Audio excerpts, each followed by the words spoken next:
I'm Leslie Sobel. I'm an artist working on climate and water issues, and I do a lot of field work with scientists. I've worked for many years to help people communicate the science and communicate the emotion about the science to audiences outside of that scientific community. And Len and I are going to talk a little bit about what do we know, how do we get understanding out into the world at different levels, and because you can't solve the problems until people understand what they are. Yeah, this is, I'm a recovering academic and a social science, an engineer that's had a social science beaten to his head. But I've always found this sort of intersection between society and technology really interesting. Who here drove today? A lot of you. Who here has skied in their lifetime? Who here thinks that skiing in avalanche terrain is more dangerous than driving? It's not. That was a trick question. Driving actually is one of the most dangerous things that we do. And it's a very dangerous thing when you think about it, driving at night anyways. But really this comes back to how we perceive risk. And you know, the bigger picture of what we're looking at in this region is that we're trying to manage environmental risk. And that involves a lot of different people from a lot of different backgrounds. Whether you're a man or a woman, or come from a Native community or a white community, these cultural backgrounds and societal dynamics that we're raised in shape the way that we view the world, and consequently, the risks that we see. So when we're talking about the Colorado River, which we're in the basin of, really this comes down to the larger environmental risks that this dust on snow presents for downstream communities. I live in Tucson. I'm 336 miles away from the Colorado River, and I get my drinking water from there. So the timing of when melt happens is important to me in Tucson, but it's also important to 40 million people downstream. And who here has eaten a salad in December, right? If you've eaten a vegetable in December, there's 95% of our winter vegetables come from the Imperial Valley, which is irrigated with snow melt from these mountains.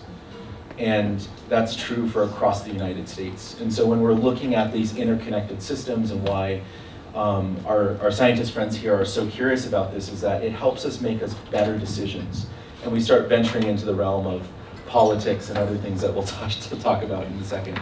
But one of the things is, you know, just looking at the literature that's out there, there's very limited studies on what communities know already about dust on snow in terms of what the risks are to communities here. I explained a little bit of the risks downstream, but we don't know what that means in here and some of the communities where these solutions will need to be implemented.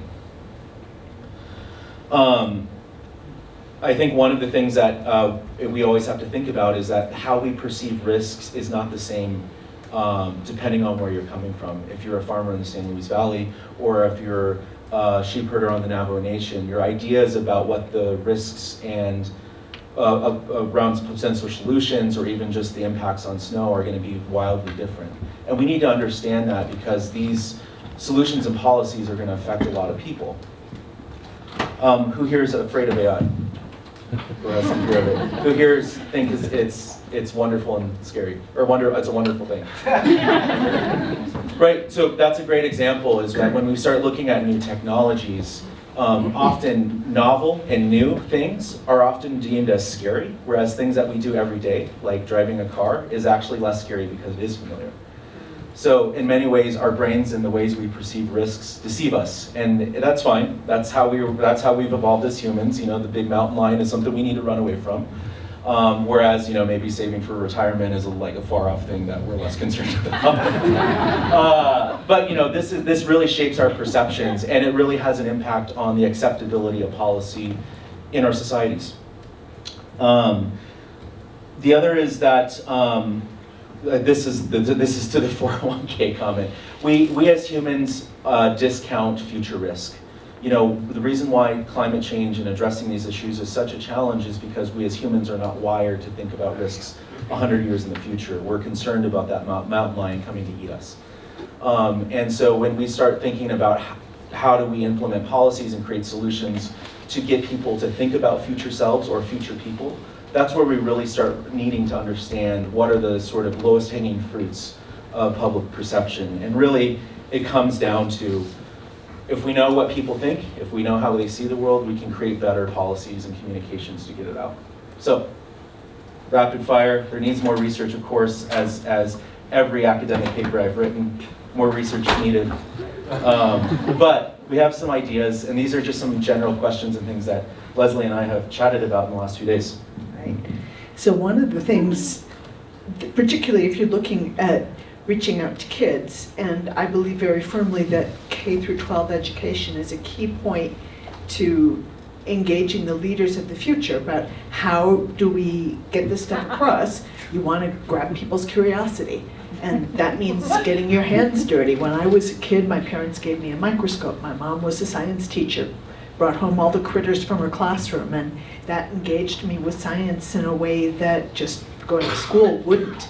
So we think about designing curriculum that grabs kids in a big way.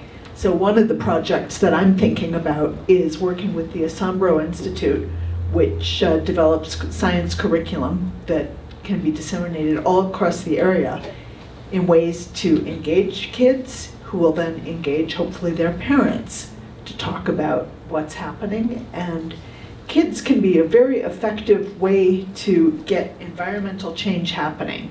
Come home and talk to their parents about what needs to be done. So we think about that in terms of multimodal ways of learning, because kids, all of us, really learn in different ways. Some of you are kinesthetic learners who need to move your bodies through it. Some need to hear things. Some need to see it. I need to see it personally. But one of my kids, 2 of them are kinesthetic learners, and if they just had to sit at a desk, it would not stick. So we're thinking about what are ways to get it out in the world. As a fine artist, I make art about climate issues, and that's yet another way. I've done performance. So there's a lot of ways to reach people. And of course, Len is a filmmaker, so for him, that's the biggie we're thinking about. And really, you know, the real challenge here is it's always meeting people where we're at. You know, we learn best when we're not, are talked over our heads or kind of talked to like children, right?